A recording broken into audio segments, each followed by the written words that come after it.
they just look at, how can I find the fastest answer to explain something that kind of feels like unexplainable? Or maybe I feel alone in it. And so the easiest way, right, to do that is to shame ourselves, is to blame ourselves, is to say that we're the problem, right? We're the reason why this happened. Instead of looking at the complex, nuanced aspects of the body as a system and how it interacts in the environment of the world. Welcome to another episode of Entrepreneurs in Recovery. I am so grateful that you are here today. This is a great day. I hope you're having a great day. And if you're not having a great day, I hope today's episode can turn your day around. And I want to let you know that I have been recently sharing with you on these introductions that I'm opening up my services for coaching. And if that's something that calls to you, if you go to jesseharless.com and there's something there that sparks an interest, go ahead and book a call and we can see if it's a good fit. Love to work with you if it calls to you. So I'm really excited because I'm starting a series with Dr. Keean Kirk. And some of you might remember Kian from an episode back in August that we did on Entrepreneurs Recovery Podcast. Well, that episode, and I think we talk about it on the episode, was the highest downloaded episode. And it was the highest viewed and highest downloaded. And I'm really grateful because obviously I work with Kian personally, and I should probably start calling him Dr. Kian now.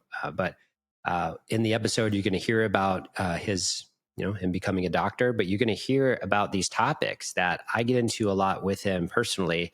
And there's a lot of vulnerability, and just based on user feedback and just how great the feedback was from the last episode, we're bringing him back, and we're going to bring him back a few times and do a series with Dr. Keean Kirk, the holistic therapist. So enjoy. Hello, Dr. Kian. Welcome back to the show. Hello. I'm so excited to be back.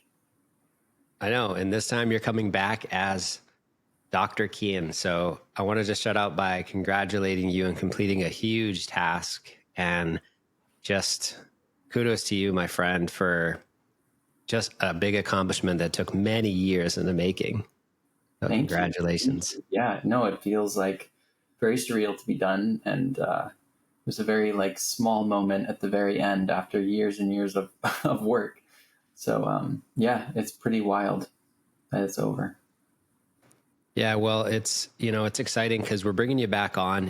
If the audience hasn't stayed up with my podcast, I think we had you on the show in August, if I'm not mistaken, and we're bringing you back because, well, for a couple of reasons. One, we want to celebrate your success, and we also want to recognize that the last time we brought you on the show, your episode, despite having people with very big platforms, millions of views and followers and all this stuff, your episode is the number one downloaded episode by far, on each of the platforms. So I'm not surprised because I've worked with you personally as a coach for a year now. And, we became really vulnerable, and your expertise on the things that I have been working on go really deep because we're aligned in this stuff. So it's this really beautiful play on this stuff that we've spent a lifetime thinking about. This is what I do. I don't do anything else. I do this. I communicate with people. I talk to them through coaching and at one time therapy but the communication. And so your platform, the holistic therapist on Instagram, that's how I found you originally. And there was a reason you were posting text. It wasn't even videos, just text. And I was like, wow, this is thinking that I align with in my work. And I want to reach out to this person and work with them. And, and the rest is history. So now here we are. We have you back on. So yeah, what do you have to say about that? Yeah, no, I mean, I think it's just been a great opportunity to kind of, share some of the things we talk about in our coaching sessions and get into some of those topics, but be able to kind of share it or be witnessed in that element that we're in, on a greater scale, right? So that other people can be a part of that and kind of welcome them in that space. It is right. That's what healing is about sharing and passing that information on, right? It's not meant to be contained.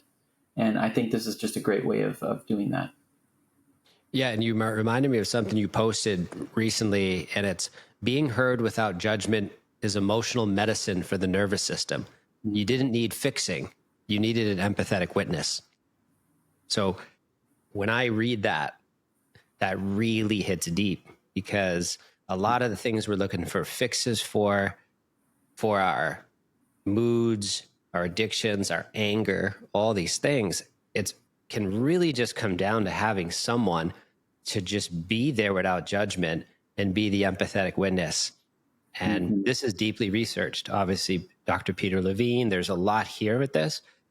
But you're taking these big concepts by decades of study, and you're simplifying them down to something like that. And it's really profound, so that someone like me and someone could stumble across your page. So like, maybe we just start there. Is, when I reflect over my own life and I think about the gaps that created the depression, the anxiety, these things that I'd faced, and this dysregulation of my nervous system. Now, those are just labels. People get triggered by the labels. Oh, depression doesn't exist, or anxiety. Right. Let's just put it this way. It's a dysregulation of my nervous system. There's something off balance here. And, having that person as an empathetic witness early on is so crucial. And then, now today as an adult, I choose to have an empathetic witness that I can share with. Not everyone has that. I talk about that on the show a lot. But how important is it when it comes to mental health, when it comes to addiction? And I'm not talking just about alcohol addiction and the standard addictions here. I'm talking about the addiction to crisis management, the addiction, where we're going to go in this episode. How important is that? It's so important, right? The emotional attunement, the just being witnessed, being seen, it really just, I can't stress it enough. I mean, when you look at development and with children growing up and having that emotional attunement, having someone to be an empathetic witness is what allows our nervous system and our body to feel safe, right? And to feel grounded and to feel okay, and just to be regulated. And a lot of the time we just kind of, we really just kind of don't look at the value of that, and don't look at how transformative it could be to even just have a few people in your life, right, that are attuned to your needs, attuned to, some of the things that you've been through, and giving you that empathetic presence, which is also, by the way, non-judgmental, right? And to kind of just like allow yourself to be witnessed by somebody else with that empathy that can hold you in that space, regardless of what you're going through, right? Regardless of how you show up in that space, that they can be there in that empathy. Yeah, and that's really the deepest medicine I've ever experienced, is that. My life's work, like yours, has been to provide that for people and to try to understand that for people. And I think even when you're talking about psychedelic medicines and how they work, yeah, of course, you could have a big experience and you can see your ancestral trauma or this life's trauma or meet with source God or these different things. But once that journey is over, who are you talking to about it in a non-judgmental way that can hold the space for whatever you're saying? And I think that's really the power in this empathetic witness, is sharing with or without psychedelic medicines. It becomes this incredible integration that is so underrated. And you could call it, people are probably saying, what are you talking about? Like talk therapy? Yeah, talk therapy, but in a way that, that therapist or that friend or that person is just holding non-judgmental space. There's not like this They're not trying to get something from you to say, well, this is because you're this, or this is because, it's just like holding the space for you to figure out on your own. Oh, this was my experience. I don't need it edited or changed, or I just need that witness to be able to reflect back to me. What does that take? Is that emotional intelligence that people need or therapists need to be able to hold that space? Yeah, I mean, I would definitely say it's the emotional intelligence, it's the ability to self-reflect, right? And understand how, your behavior might be affecting somebody else. And I think part of the most important thing about, or that stands out to me about being an empathetic witness, is how it kind of helps with your brain in the prediction process. And a lot of us, I think it was Dr. Lisa Barrett that was talking about prediction and correction. And so, like, when you look at the brain, a lot of us think that we are reacting to what's happening around us. But really what's happening is we're predicting. We're constantly predicting. We're constantly assessing for threats, right? And it's a combination of remembering and associating past experiences in combination with what we're experiencing in the present moment, right? So when it comes to being an empathetic witness, you're really allowing someone else, in their experience of that kind of prediction. You're giving them more experiences so their brain can predict healthier outcomes in the future, right? So the predictions that your brain has with, just kind of, if you look at childhood trauma, a lot of people have been, they were raised in these environments where their brain had to constantly predict what was going to happen to them, and they were assessing for those threats. And so when you think about the power of an empathetic witness, they're really going in and they're changing the way someone else would relate to that, right? So if that empathetic witness is there and giving someone a non-roller coaster like experience, right? Let's say that they were in a very like up and down relationship with a parent or guardian. When that empathetic witness steps into this person's life, their brain starts to calm down, right? Their brain starts to recognize that I don't have to predict in the same way that I used to, right? And I can use these sensory experiences that I'm experiencing with the empathetic attunement of the other person as these sensory experiences in combination with the past. But the predictions don't have to be, your brain doesn't have to be running on autopilot, right? Constantly assessing for the threats. It allows your brain to kind of calm down a little bit. And that empathetic witness holds you in that space, right? And your brain can adapt to it. So I think it's very important for that reason too. Yeah, I love that. That makes a lot of sense, that prediction, because I think a lot of times, we know in our lives, who are those people that you can just, take the makeup off, let your hair down, not me, but I mean, and people you can just, when you like you don't need to think about it. Your body is keeping the score of it. The body is like, oh, I can talk to this person and I can just breathe. And then with others, you're already, like you said, predicting that, I don't know what's going to happen here. This is very unpredictable. And then as a child, if you have that with a parent or guardian, like you said, it sets the stage, that you're, whoa, man, I'm going to have to put on a performance, right? And then all of a sudden, people are stuck in the performance addiction of, okay, the only way I'm going to be able to get love is if it's performative. And, I know we've talked about that before. And, that performance, it puts all the love to be conditional, right? It's conditional. If I do this, I'll get this.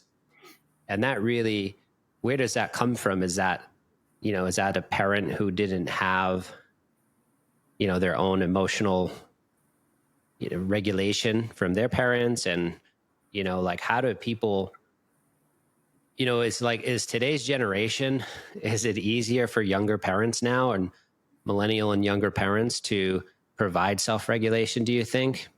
Because they probably didn't get it from their parents per se. So do you think it's becoming more common where parents can provide that, younger parents? I think so. Yeah, I think younger parents have a lot more tools than the older generation. There's been the mental health renaissance. There's a lot of information out there.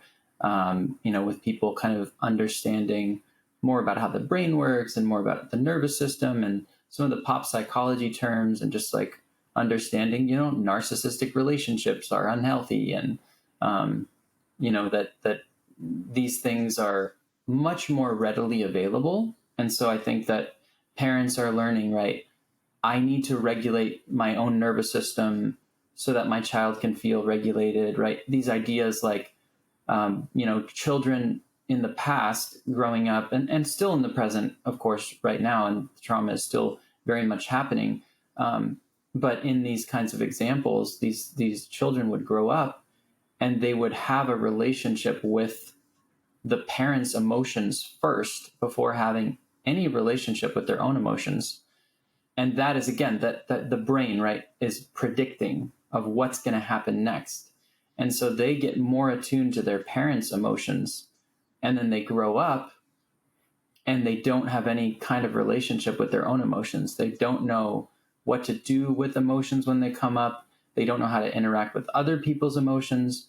They can't even identify how they're feeling, right? Because all their energy and time and brain power when other kids were growing up and, developing relationships, growing socially, and feeling contained and safe to do that, this other person who's dealing with the trauma is growing up and their brain is constantly predicting threats, right? And how is the brain going to react to those threats? How is it going to prepare for the next threat and the next threat? And so that's really being attuned to someone else's nervous system and being completely checked out of your own, other than the unconscious responses, that you're going through. And so, children that grew up in that way, they really just had to kind of abandon their needs, rotate around the needs of the other, of the parent. And it was a life or death situation, right? Because they're in this situation where I have to, in a sense, in order to not be abandoned, I have to abandon myself. I have to abandon my own relationships with my own emotions and my own feelings and my own, gut responses and connection to my body in order to prevent being abandoned and essentially prevent dying, right? Because when we're children and we're heavily reliant on our parents, it is a life or death situation. And the brain is assessing for threats constantly in, very unstable, unsafe,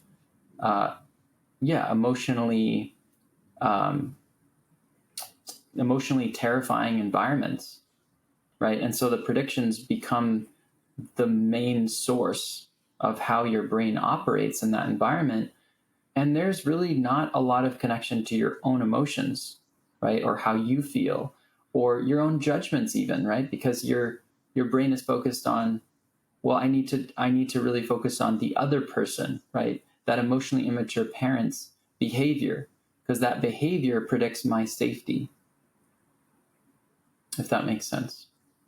Yeah, for sure. So it reminds me of the conversations we've had about crisis management and crisis management addiction, meaning that in order for me to feel normal, I need to seek in the environment a crisis, because as a child, there was always that survival energy that, okay, there's a crisis coming and how am I going to manage it? So as an adult, when things slow down and there doesn't seem to be a crisis, the body, the mind is seeking okay, where's the next crisis? And if there's not, then there's one that's going to be created. And like you said, like, if I don't regulate my mom's emotions, I'm going to die. Right. And that's how it was as a child. And then it becomes a life and death nervous system response. So let's get into some of this idea of this crisis management, because it's something we've worked on where, you know, I've got in situations recently, especially where there's not really big crises, but the brain, the mind, the body wants to pull that in. And then all of a sudden I have that energy of highs and lows. And this is really the core of the thesis of my dissertation, if I had one, would be like, what is addiction really, right? Is it just the, you know, going to rehab and alcohol and drugs? No, these are the addictions right here. These are the deep embedded addictions from childhood that are running things. And people don't like to call them addictions. I do. I think it should be called an addiction, like crisis management. So yeah, can we speak to that a little bit about the crisis management? Yeah, definitely. I think that kind of the crisis management piece is we're managing the crisis, and then when we get through it, we get the dopamine hit, right? So we feel good or we feel safe, and a lot of it can kind of, if you go back to the childhood experiences, and some people that experience childhood trauma, they're managing a crisis from very early on. You know, so as they're growing up, again, their brain is really just on overload, right? Assessing for those threats and the predictions of, you know, when this next crisis happens, how am I going to handle it, right? And the forecasting of that.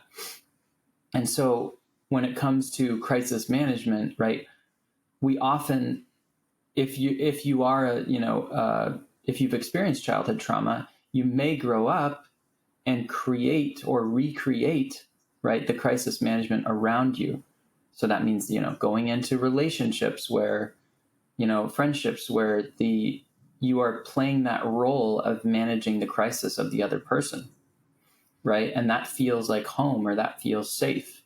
Or, you know, recreating crisis management in your work, where again, it can be, you know, to one person, it might just be a job, but then to a trauma survivor, it's them in that environment managing the crisis.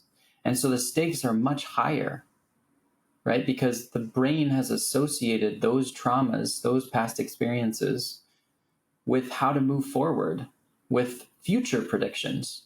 And they don't just come from your personal, you know, sensory lived experiences.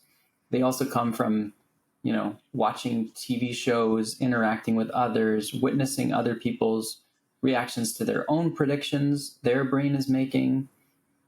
And so, you know, if we grow up in a home where there's a lot of, you know, the emotional landscape is constantly changing, or it's very up and down, those predictions are going to be at the forefront of the brain, and that will start the addiction of the crisis management, right? Because that gives us value. If we're constantly managing that crisis, we know that if we manage the crisis, we're going to be safe and okay. Because after the crisis is over, we get that dopamine hit and we feel like, okay, I can return to a baseline, right? And then the cycle starts up all over again, depending on, you know, the environment that you're living in or growing up in. And so a lot of people don't realize that's a big part of where addiction starts, right? Is where the brain is developing in this environment where it is constantly looking and assessing for threats, and then finding meaning and safety through managing crisis. Yeah, and some might be asking like, well, what do you mean? I don't relate to that. But, you know, one of the examples I can give as a personal example, which I've never shared before, which is, you know, coming here to Costa Rica, I had my business and, you know, coaching, facilitating, training, podcast, and, you know, there's other streams of income, maybe books and stuff, but anyone knows who's a self-published author that there's not a lot of income in that unless you're really in the top 1% of self-published authors. So, But so eventually I stumbled across cryptocurrency, and cryptocurrency became an opportunity to invest in what is known as a bull market, and all these hyper sensational lists on YouTube and X and Twitter, and building up how big this is going to be. And it was for a period of time through this, inauguration of Trump and all these things. It really built really big for a lot of people. And then it just decimated. And that was something that caught me, right? And when we were working together, it was really clear to you, it wasn't to me, that, oh my God, you've created another crisis where you could have more peace in your life while you're in Costa Rica, self-regulating. You have created this up and down environment of crypto. You just recreated another environment of the highs and lows of crypto, where, some would argue, well, no, you're doing that as an investment strategy, but am I really? Is that the real root of it? So yeah, maybe we speak to that a little bit, that experience and what that was like for you. Yeah, no, definitely. And I think just like to point out that, there are things in our life that we're unconsciously drawn to that, recreate the same patterns. And while, crypto can be, very exciting, and you can come from the place of curiosity and growth. There's also, we just have to be mindful of, if we look at the past and how it's affected us, we often try to give meaning to experiences we're having in the present by applying what happened in the past. And one thing, that kind of stood out to me was,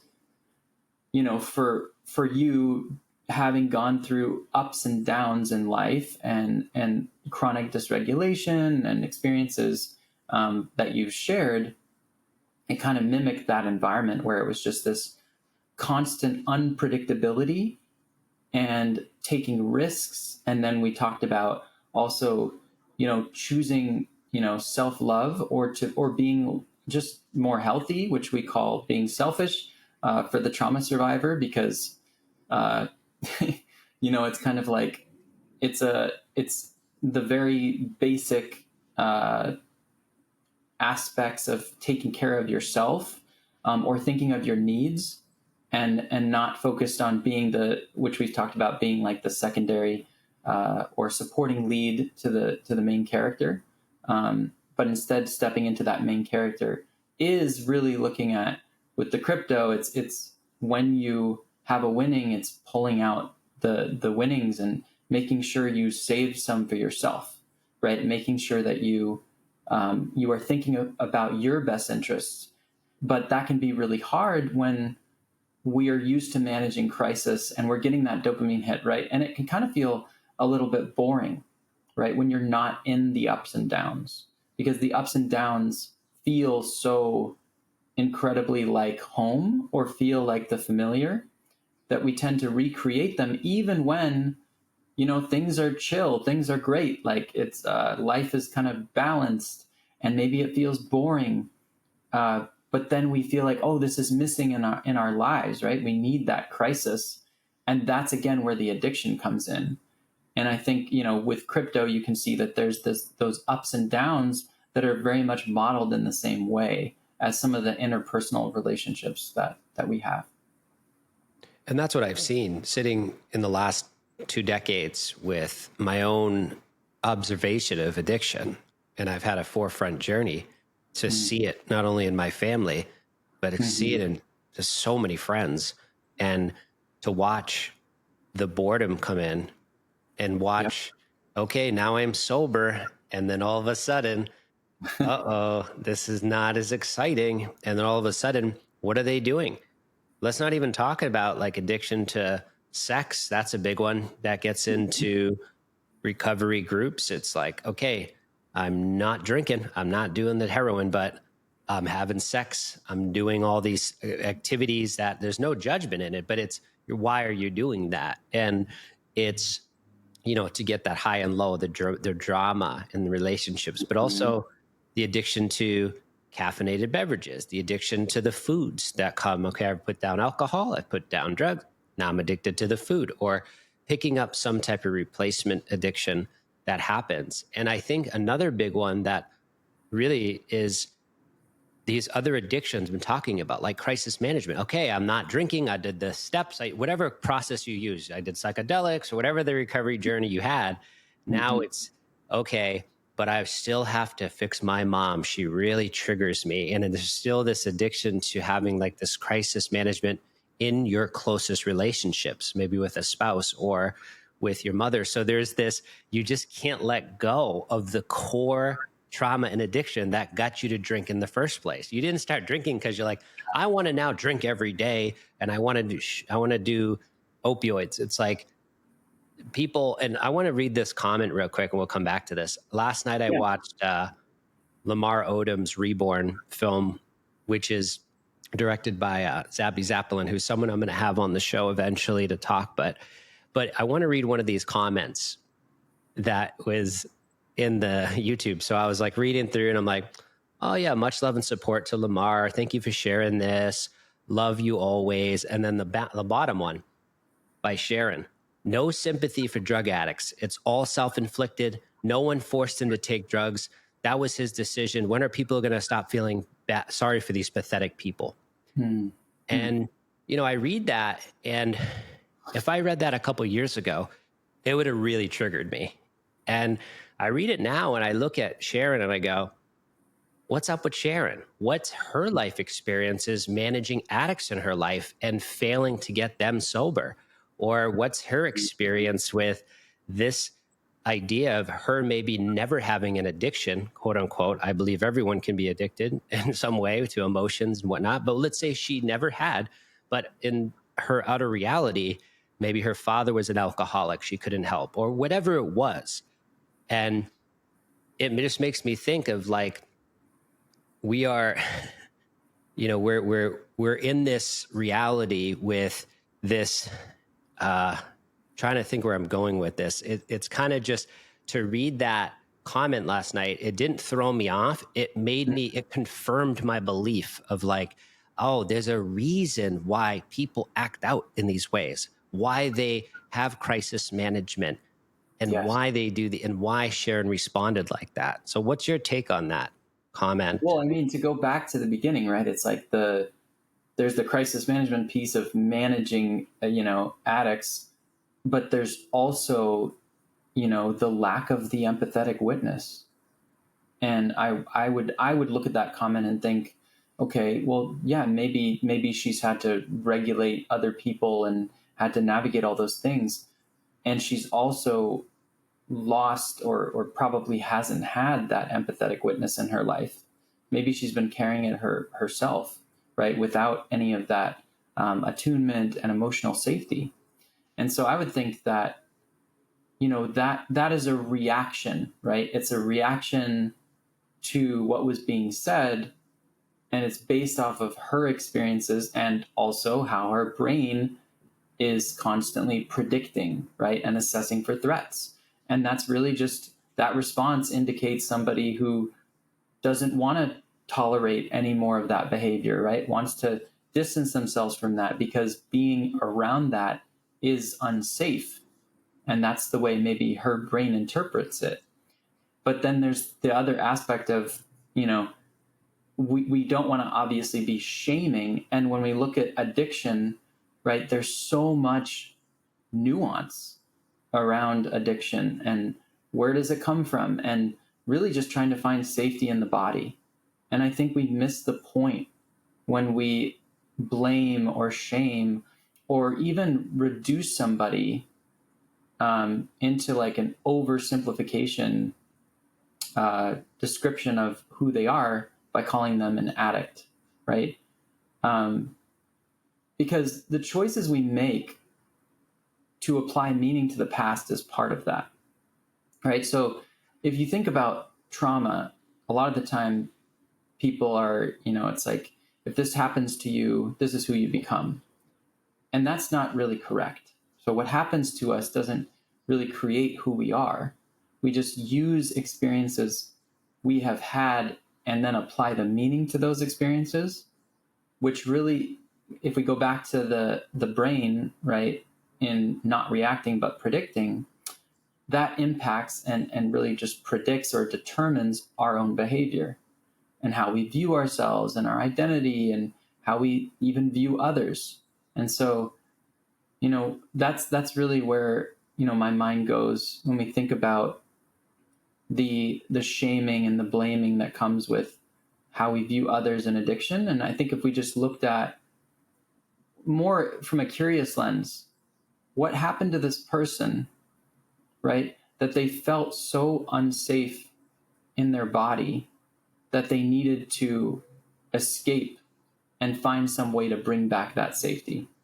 That their body felt so unsafe that maybe they escape to their mind, or they intellectualize, or they ruminate, like many people that deal with anxiety.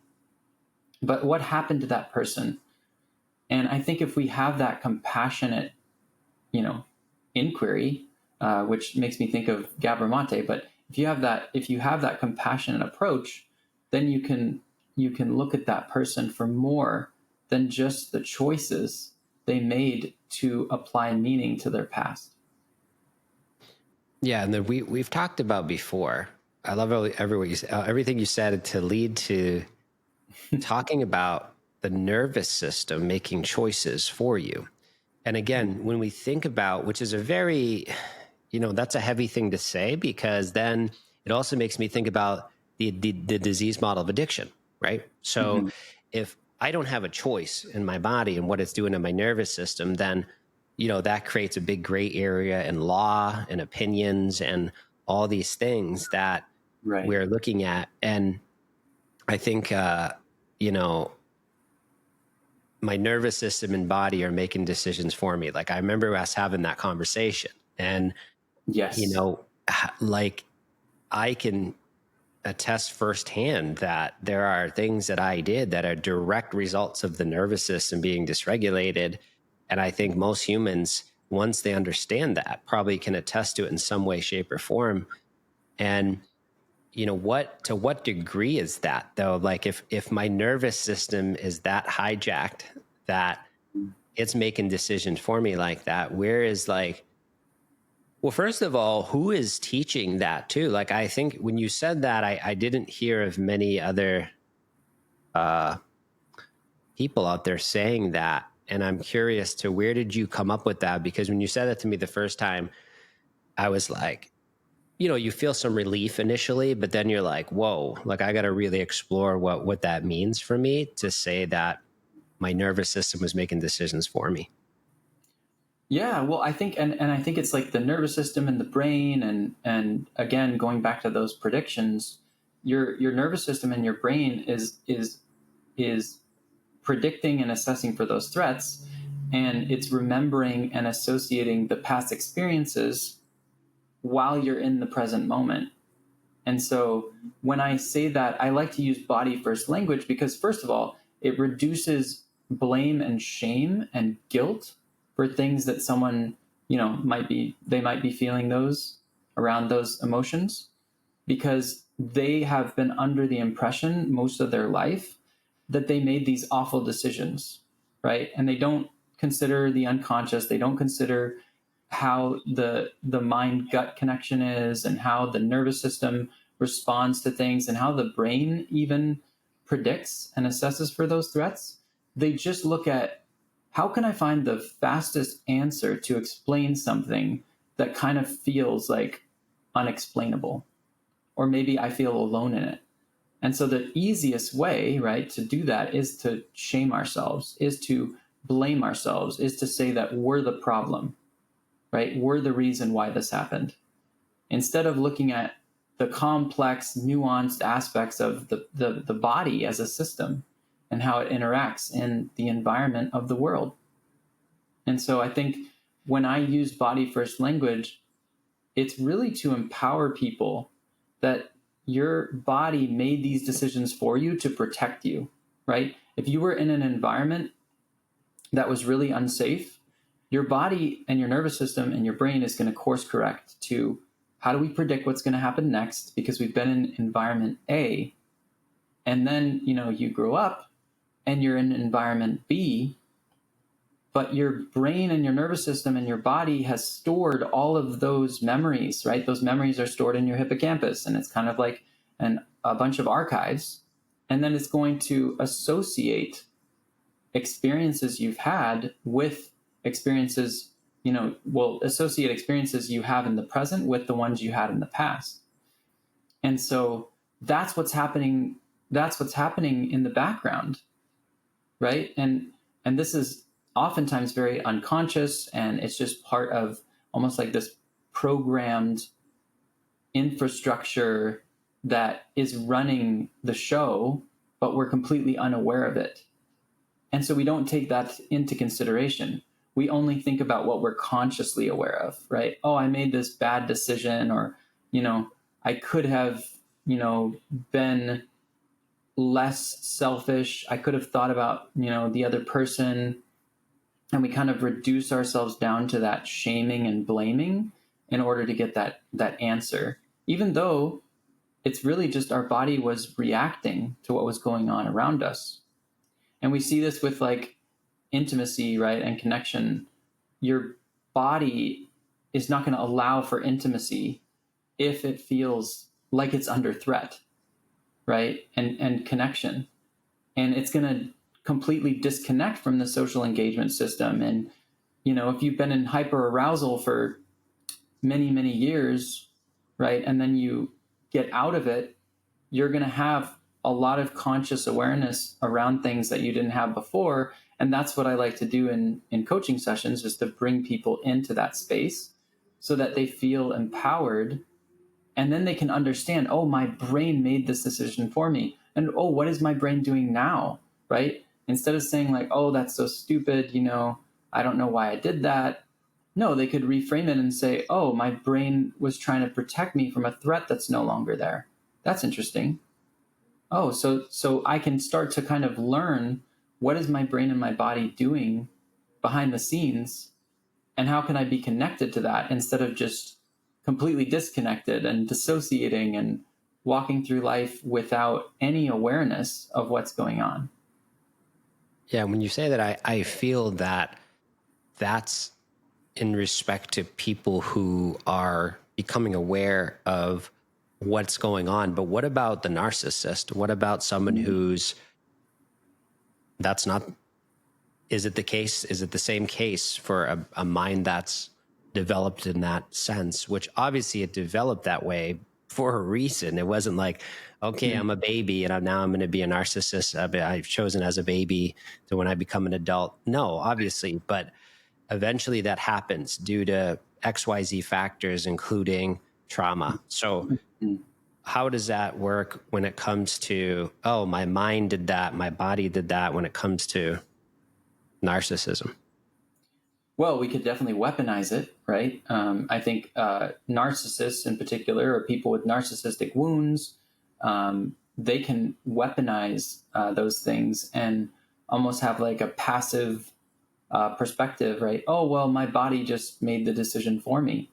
And I don't have to take any responsibility for anything. And I don't have to self-reflect. And I don't have to look at my accountability or where did I go wrong, right? I can just kind of deny and that reverse victim offender approach, right? As we know as DARVO, deny, attack the other person, and then reverse victim offender. In other words, make myself into the victim, right? Even though I was the offender before. So yeah, I think a lot of narcissists will utilize information to their benefit as an excuse to avoid accountability, to avoid any self-reflection, and to protect themselves from their own shame, feeling their own shame, right? Because their ego is so,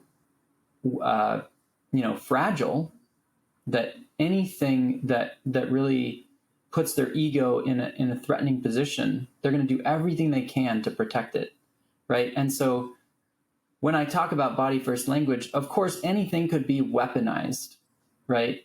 But with narcissists, right, they will often, they'll go to therapy or work with a coach, and they'll take everything that they learn from that coach and they'll use it to further strengthen maybe some of the ways that they're abusing other people, to gaslight them more, right? To deny them their reality.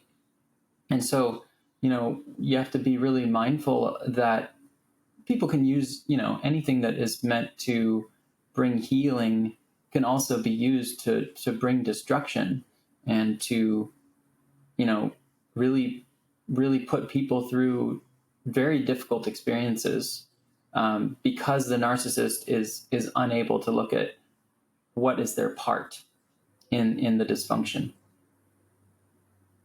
Yeah, I was thinking about this.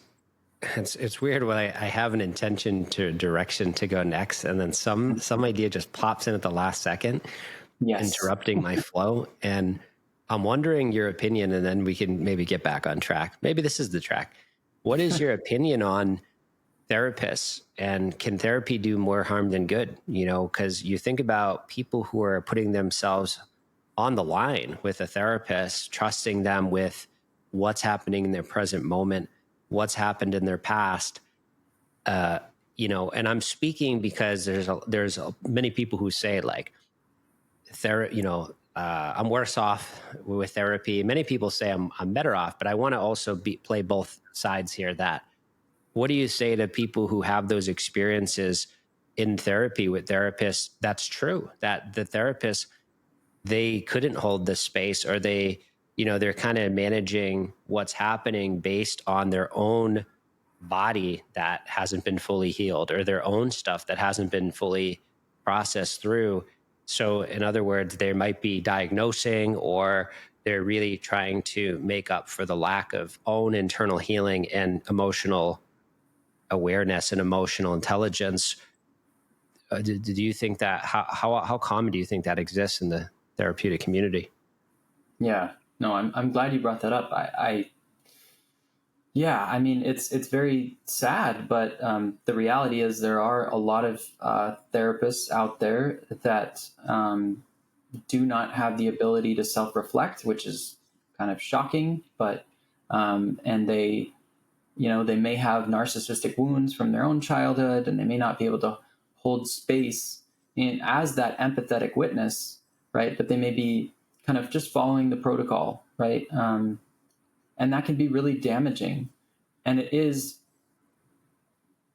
for a lot of people that, have discussed this, I think the main thing that comes up is you can only go as far as you can only take your client as far as you've gone yourself. And so, if you're seeing a therapist who hasn't done work on themselves, they're not consciously aware of their trauma, right? Because we all have trauma. We all have experiences that shape and apply meaning to the past, and that directly affect our present moment, our sensory experiences in the present. And so, I think it can be very damaging, right? I think also I have, I've had conversations with other colleagues about this in the field, but there will be times where a narcissistic client will go see a narcissistic therapist, and they will be able to kind of connect in that way. And the therapist obviously won't be challenging the client in the way that they need to heal their psychic woundings. And so they're just kind of facilitating the dysfunction amongst each other. That can happen. And I think also, it's important to look at how a lot of us have, psychic wounds from our childhood. And even, therapists that do great work, or, have great rapport with clients, they also have those wounds. And so if they're willing to look at their wounds, and they're willing to acknowledge what needs to change and what they need to constantly be working on, right? And where are their growth areas? Where are their blind spots? Their ability to self-reflect, that really helps with being an empathetic witness, right? Because they're not just the authority figure. I talked to you about this in our coaching sessions.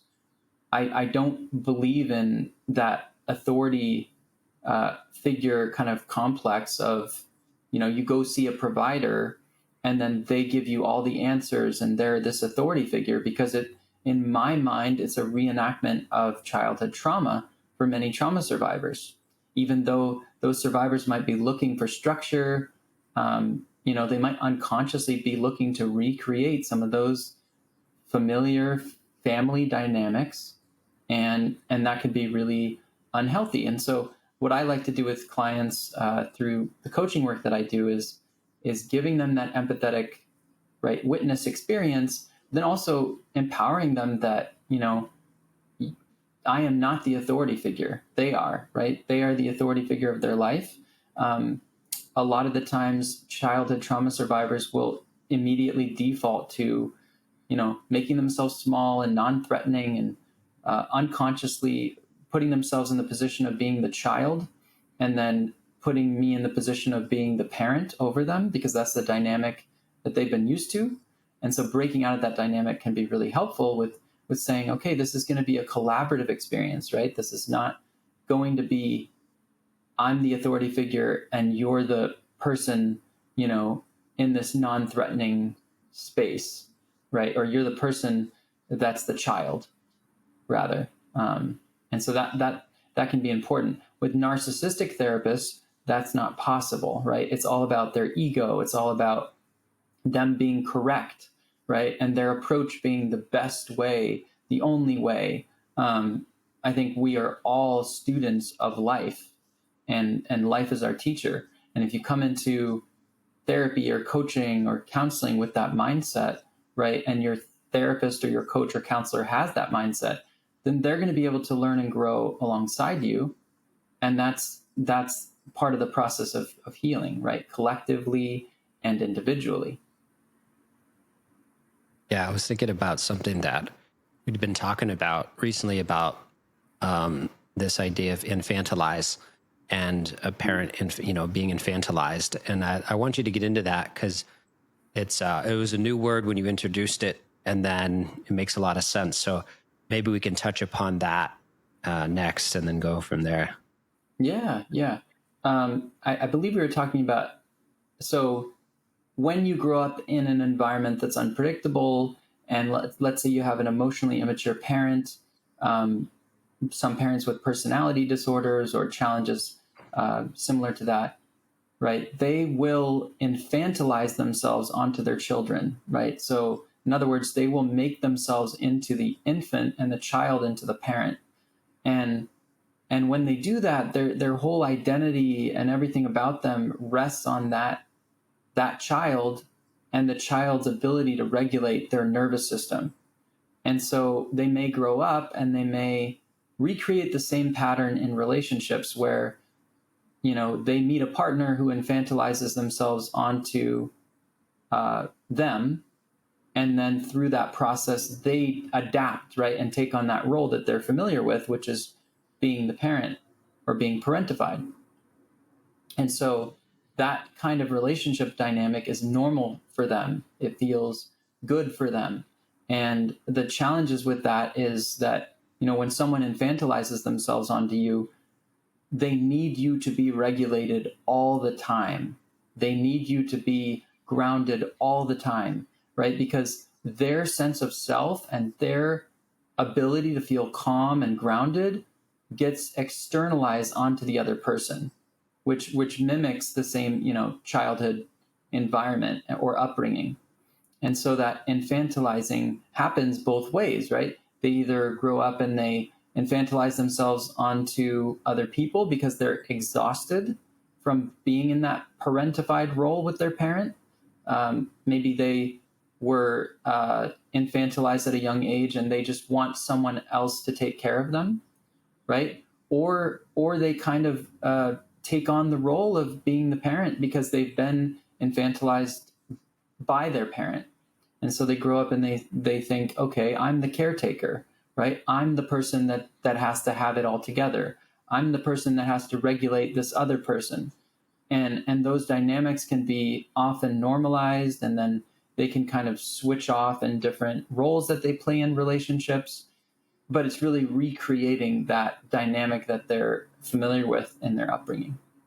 Yeah, and in many ways, there's nothing you can do about it. I mean, really, like if you're a child, you can't do anything about it. And if No. you're an adult, you can do what? You can drop the relationship and create a boundary, which is really can be traumatizing for trauma survivors, because it's like, well, this is my only parent, and this is I can't do that. And this, to me, it also ties into this relationship people have with God, right? Because their relationship that they have with their dad or their mom growing up, it shapes the relationship that they're going to have with a higher source or God later on. And I'm not talking later on when you start to have your spiritual awakenings and all this. I mean, just like as a young adult, adolescence, this concept of God being this authority figure. But if you grew up in a household where you had to be the parent, your relationship with God could be really challenging, because now the authority, you are sort of the authority, but you're taking care of someone's emotional needs, where you need to take care of your own. And then you look up to this higher source, God, and that could be a source of punishment now too.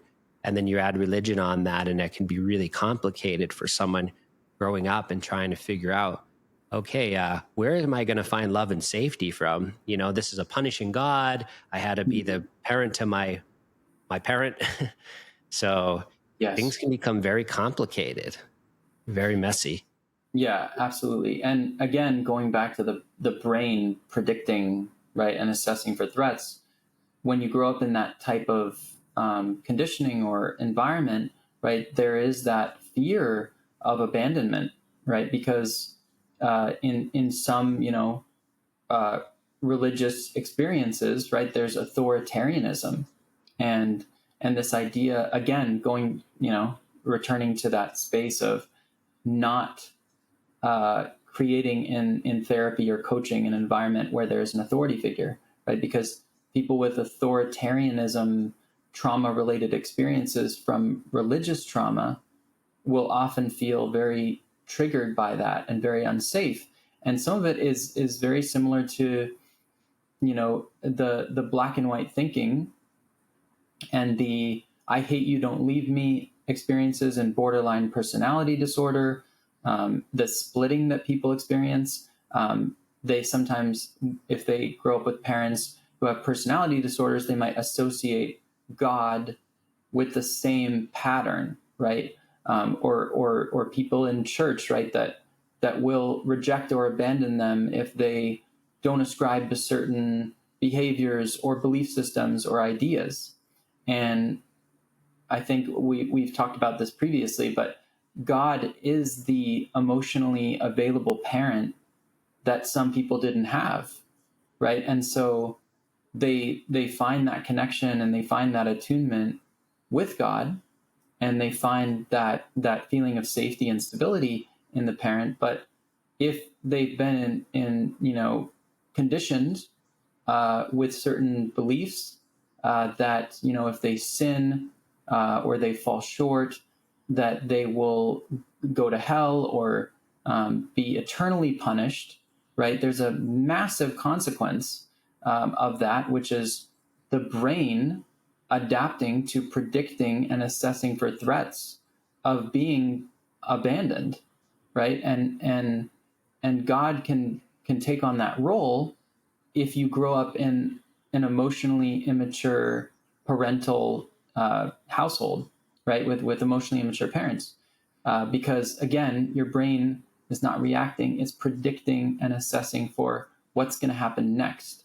And if that is how your father was behaving or how your mother was behaving, where there was this inconsistency and instability or instability, and just like this environment where you did not feel at ease, when you connect or try to connect with a higher power or God, right, then it's not going to feel at ease. That relationship is going to be mimicked in the environment where you were taught to fear authority, or taught to take on that childlike role, which we often see with, some people will say, you're God's child, right? And yes, you are in some circumstances, right? That can be the belief or the experience. But if you're looking at a trauma survivor, what is the relationship between the parent and the child? You know, it's definitely not going to be a very stable relationship. And so, you know, people can find and make meaning of those experiences and how they relate to God or a higher power or within their spirituality based on the experiences their brain and their nervous system has taken in the past. Yeah, it's a really big topic. And I think one of my goals with bringing you on a second time was to bring you back a third time and a fourth time so that we could dive into some of these areas, you know, especially like religious trauma. And that's what we're really stepping into. And I think we could do a whole episode on that. And I think that with the time that we spend here today, I'm, you know, letting the audience know that, you know, this is just round 2 of bringing Dr. Kian on and us diving into these interesting topics to me that if someone listening, they have some feedback where they go, oh, I want Dr. Kian and Jesse to talk about this topic. I really like them getting into this religious trauma or crisis management or any of these things we've talked about. Because there's also some other spicy topics that I have that I want to get into as well, like the one about living in a, you know, borderline society, you know, and having these types of conversation. But I think today's goal of what we wanted to accomplish, and congratulating you becoming a doctor and having that big achievement and being a previous guest and obviously being my coach and having this intimate push and pull, this intimate experience of an empathetic witness in my life to show people that this is the value behind having someone that you may hire, or you might not even have to hire someone. I mean, you might have someone in your life who provides that for free, which is maybe a spouse, or maybe it is a parent. Hallelujah. But that's not everyone's experience. And so, I guess what I like to usually close the podcast with is, you know, what are you manifesting in? And since it's been almost like, it's been like 8 months or so since we've had you on the show, I think. What are you most excited about right now? I mean, you just had a huge accomplishment achieved. So what are you most excited about? What are you looking forward to manifesting? Yeah, I think a lot of it is the creativity, right? Because I feel like I've been in such an academic space, and I just want to kind of be in the non-academic prefrontal cortex space, but more in like this, enjoying music and singing and games and you know just things that are not as structured. I think I want to be in like unstructured spaces. But I think I'm really looking forward to like the creativity and really tapping into that, the writing, acting, singing, right? All those things that kind of bring us back into that childlike joy. Because in the academic space, it's just very different. And I think I've been in that space, you know, for a long time. And I think the goal now is to just kind of open up that creative world, go back into the writing, go back into the music, and take some of these experiences that I've had and make them into art, right? So that's my goal right now. I love that. Yeah, that's great. And I think we're going to have you back on really soon. We're going to do this like a multiple part series to cover all these different areas. And then obviously the listener requests, if someone wants to get into a certain topic and they follow your work or follow me, whatever you want to get into together, and we can dive really deep into it and maybe even look into it beforehand if they let us know. But yeah, really appreciate you coming on, Dr. Kian. And this is exciting to call you Dr. Kian now. And just thank you for coming on today. We're going to have you back real soon. Appreciate you, my friend. Awesome. Well, thank you for having me, and I'm excited for future episodes. Thank you for checking out Entrepreneurs of Recovery podcast. We are so appreciative that you are here. Make sure you go ahead and like and subscribe to the show on YouTube. Leave a review on iTunes and Spotify so more people can find the show. Once again, thank you so much. We have great episodes and content come out in the future. Thank you for being here. Have a blessed day.